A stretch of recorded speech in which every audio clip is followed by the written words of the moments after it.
Hello dears, നമ്മൾ ഇന്നിവിടെ discuss ചെയ്യാൻ പോകുന്നത് 5ാം ക്ലാസ്സിലത്തെ മാത്സിൻ്റെ ആനുവൽ എക്സാമിൻ്റെ ആൻസർ കീ ആണ്.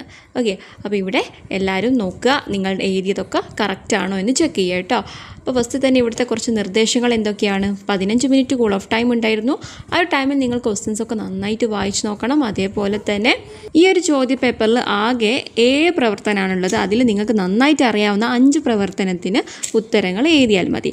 ഓരോരോ പ്രവർത്തനത്തിനും 5 മാർക്ക് വീതമാണ് ഉണ്ടാവുക. അതായത് ഈ ഒരു ചോദ്യ പേപ്പർ എന്ന് പറയുന്നത് ആകെ 25 മാർക്കിനാണ്.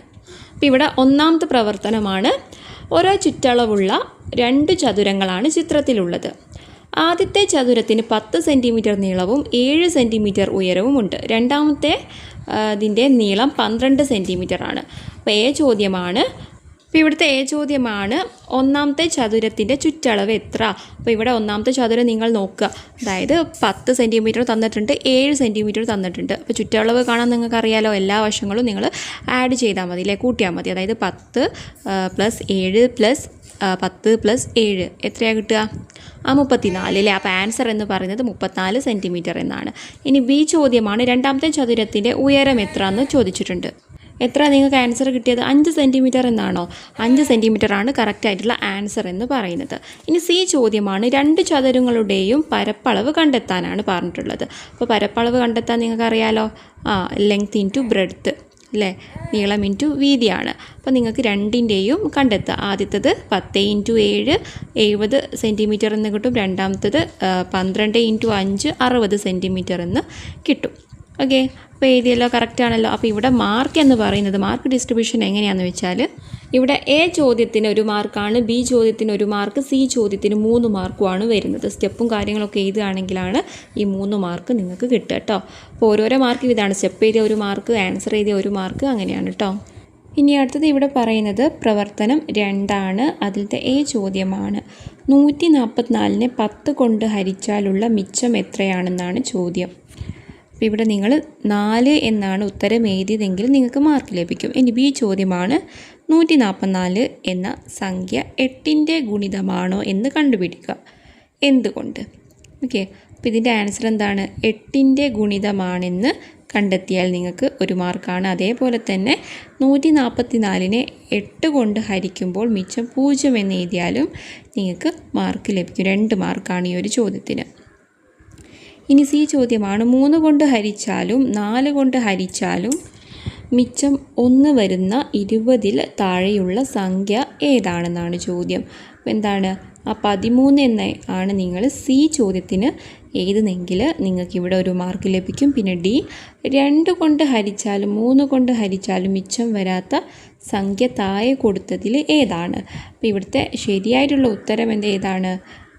പിന്നെ 24 അതായത് ഡി ഓപ്ഷന് 24 ഇവിടുത്തെ ശരിയായിട്ടുള്ള ഉത്തരമെന്ന് പറയുന്നത്.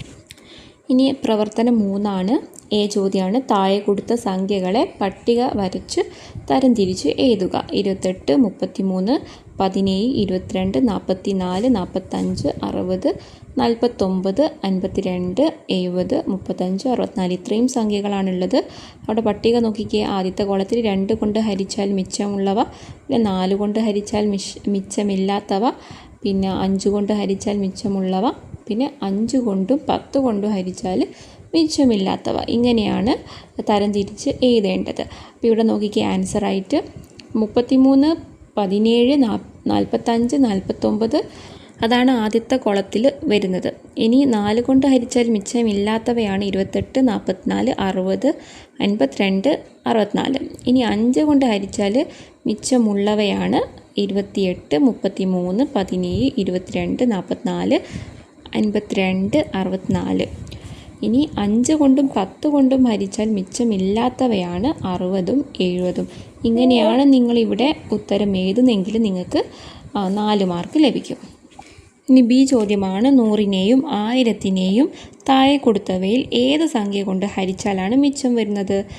എ 30 ആണോ, ബി 10 ആണോ, സി 100 ഡി 25 നമുക്ക് എളുപ്പമാണ്. ഏതാണ്? എ 30 അല്ലേ?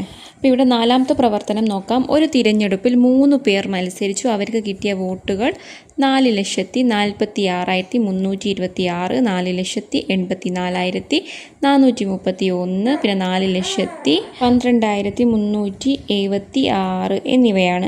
ചോദ്യമാണ് ഈ സംഖ്യകളെ ചെറുതിൽ നിന്ന് വലുതിലേക്ക് ക്രമത്തിൽ എഴുതാനാണ്. എങ്ങനെ എഴുതാം? അപ്പോൾ ഇവിടെ ആദ്യം വരുന്നത് ഏത് സംഖ്യയാണ്? 4,12,376. പിന്നെ വരുന്നത് 4,46,326, പിന്നെ 4,84,431. ഇങ്ങനെയാണ് എഴുതേണ്ടത്. ഇനി ബി ചോദ്യം, 3 പേർക്ക് കൂടി കിട്ടിയ ആകെ വോട്ടുകൾ എത്ര എന്നാണ് ചോദ്യം. എത്രയാണ്? നിങ്ങളത് കൂട്ടി നോക്കിയിട്ട് എഴുതണം. 13,43,133. ഇനി സി ചോദ്യം, ഏറ്റവും കൂടിയ എണ്ണം വോട്ടുകളും ഏറ്റവും കുറഞ്ഞ എണ്ണം വോട്ടുകളും തമ്മിലുള്ള വ്യത്യാസം എത്രയാണ്? അത് കണ്ടുപിടിക്കാൻ എന്ത് ചെയ്താൽ മതി? പിന്നെ 4,84,431 4,12,376 കൊണ്ട് കുറച്ചാൽ മതി അല്ലേ? അപ്പോൾ നമുക്ക് എത്ര ആൻസർ കിട്ടുന്നത്? 72,055 എന്നാണ് കിട്ടുക. ഈ ചോദ്യമാണ് 1, 2, 0, 8, 7 എന്നീ അക്കങ്ങളെല്ലാം ഉപയോഗിച്ചുകൊണ്ട് എഴുതാവുന്ന ഏറ്റവും ചെറിയ 5 അക്ക സംഖ്യ താഴെ കൊടുത്തവയിൽ ഏതാണെന്നാണ് ചോദ്യം. അപ്പോൾ ഓപ്ഷൻ ഏതാണ് കറക്റ്റായിട്ട് വരുന്നത്? ഓപ്ഷൻ ബി ആണ്. അതായത് 10,278 ആൻസർ വരുന്നത്. ഇനി അടുത്തത് പ്രവർത്തനം 5 ആണ്. അതിൽ ചോദ്യമാണ്, ചുവടെ കൊടുത്തതിൽ വിട്ടുപോയ ഘടകം ഏതെന്നാണ് ചോദ്യം. ഓക്കെ, 2 × 2 × 2 ഡാഷ് × 5 = 60 എന്നാണ്. അപ്പോൾ അവിടെ എന്താണ് എഴുതേണ്ടത്? 3 എന്ന് എഴുതിയാൽ നിങ്ങൾക്ക് മാർക്ക് ലഭിക്കും. ഇനി ബി ചോദ്യം, 250 ഹരിക്കണം 25 എന്ന ക്രിയ 2 സംഖ്യകളുടെയും പൊതുഘടകങ്ങൾ ഒഴിവാക്കി ചെയ്യുക. ഓക്കെ, അപ്പോൾ എങ്ങനെ എഴുതാൻ നോക്കിക്കേ? ബി 2 × 5 × 5 × 5 എന്ന് പിരിച്ചെഴുതിയാൽ മാർക്ക്, അല്ലെങ്കിൽ എന്താണ് 5 × 5 എന്ന് എഴുതിയാൽ, പിന്നെ 2 × 5 എന്നോ 10 എന്ന് എഴുതിയാലോ നിങ്ങൾക്ക് മാർക്ക് ലഭിക്കും. ഇനി സി ചോദ്യമാണ്, 3 × 3 × 5 × 7 എന്ന സംഖ്യയെ 3 × 7 എന്ന സംഖ്യ കൊണ്ട് ഹരിക്കുന്നു. ഹരണഫലമാകുന്നത് താഴെ കൊടുത്തവയിൽ ഏതാണെന്നാണ് ചോദ്യം. ഉത്തരം ഏതാണ്? സി, അതായത് 3 × 5 എന്ന് എഴുതിയാൽ കറക്റ്റ് കിട്ടും. ബി ആണ് ആൻസർ ശരിയായിട്ടുള്ളത്, 3 × 5. ഇനി അടുത്തത് പ്രവർത്തനം 6 ആണ്. അവിടുത്തെ ചോദ്യമാണ്, ഒരു സ്കൂളിലെ ആൺകുട്ടികളും പെൺകുട്ടികളും ഇഷ്ടപ്പെടുന്ന പഴങ്ങളെ സൂചിപ്പിക്കുന്ന പിന്നെ വിവരങ്ങളാണ് താഴെ ചിത്ര രൂപത്തിൽ കൊടുത്തത്. അപ്പോൾ നോക്കുക കേട്ടോ, ഓറഞ്ച്, ആപ്പിൾ, മുന്തിരി, പേരക്കൊക്കെ ഇഷ്ടപ്പെടുന്നവരുണ്ട്.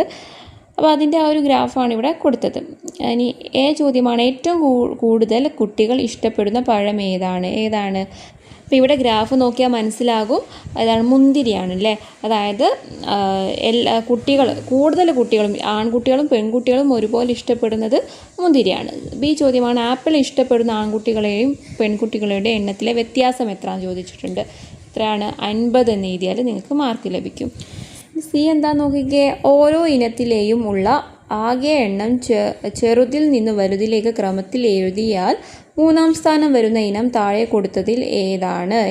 എ ഓറഞ്ചാണോ, ബി ആപ്പിളാണോ, സി മുന്തിരിയാണോ, ഡി പേരക്കയാണോ? ഏതാണ്? പേരക്കയാണ് കറക്റ്റ് ആൻസർ. ഡി ആണ്, ആൺകുട്ടികളെയും പെൺകുട്ടികളെയും ഒരേപോലെ ഇഷ്ടപ്പെടുന്ന പഴം ഏതാണ്? മുന്തിരി. പിന്നെ ഈ ചോദ്യം തന്നിരിക്കുന്ന ചിത്രത്തെ അടിസ്ഥാനമാക്കി മറ്റൊരു ചോദ്യം എഴുതാനാണ്. അപ്പോൾ നിങ്ങൾക്ക് ഇഷ്ടമുള്ള ഏതെങ്കിലും ഒരു ചോദ്യം എഴുതിയാൽ മതി. ഓക്കെ, ഓറഞ്ച് ഇഷ്ടപ്പെടുന്നത് എത്ര ആൺകുട്ടികൾക്കാണ്? അങ്ങനെയൊക്കെ ഏതെങ്കിലും ചോദ്യം എഴുതിയാൽ നിങ്ങൾക്ക് ഇവിടെ മാർക്ക് ലഭിക്കും. ഇനി ഇവിടെ പ്രവർത്തനം ആണ്. 2 മീറ്റർ നീളമുള്ള ഒരു റിബൺ ഒരുപോലെയുള്ള 5 കഷ്ണങ്ങളാക്കി മുറിച്ചു. ചോദ്യം, ഒരു കഷ്ണം സുഹറ എടുത്തു. സുഹറയ്ക്ക് എത്ര മീറ്റർ റിബൺ കിട്ടി? എത്ര മീറ്ററാണ്? 5, അതായത് 2/5. 5-ൽ 2 മീറ്റർ എന്ന് എഴുതിയാൽ മതി.